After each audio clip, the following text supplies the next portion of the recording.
तेजी और धीरज का सहयोग। एक सुंदर बगीचे में एक फुर्तीला गिलहरी रहता था, जिसका नाम मिंटू था। मिंटू को अपनी तेजी और पेड़ पर चढ़ने की कला पर बहुत गर्व था। उसी बगीचे में एक शांत, समझदार कछुआ भी रहता था, जिसका नाम धीरज था। मिंटू अक्सर कहता, सिर्फ तेजी ही काम आती है। धीरज, तुम इतने धीमे क्यों हो? दुनिया बहुत तेजी से आगे बढ़ती है। धीरज बस मुस्कुराता और चुपचाप अपना काम करता रहता।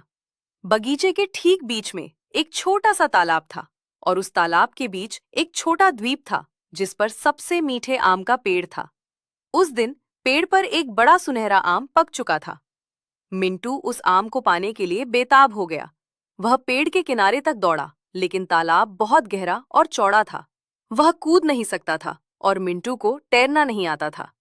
उफ, मेरी सारी तेजी बेकार है। मैं इतना नजदीक होकर भी वहां नहीं पहुंच सकता। मिंटू जोर से चिल्लाया और गुस्से में अपनी पूंछ जमीन पर पटकी।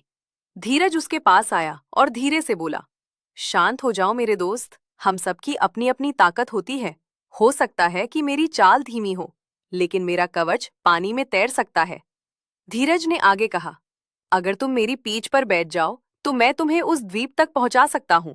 तुम अपनी तेजी से आम तोड़ सकते हो। मिंटू को यह विचार पसंद आया। वह धीरज की पीठ पर चढ़ गया और धीरज धीरे धीरे तालाब के ठंडे पानी में उतर गया। मिंटू ने पहली बार किसी की मदद पर भरोसा किया। जैसे ही वे द्वीप पर पहुंचे, मिंटू तेजी से पेड़ पर चढ़ा और कुछ ही पल में सबसे पका हुआ आम लेकर वापस आ गया। वे दोनों सुरक्षित रूप से आम लेकर किनारे पर आ गए। दोनों ने मिल बांटकर मीठा आम खाया। मिंटू ने धीरज को धन्यवाद दिया और समझा कि तेजी और ताकत ही सब कुछ नहीं है। असली ताकत सहयोग और एक दूसरे की मदद करने में है।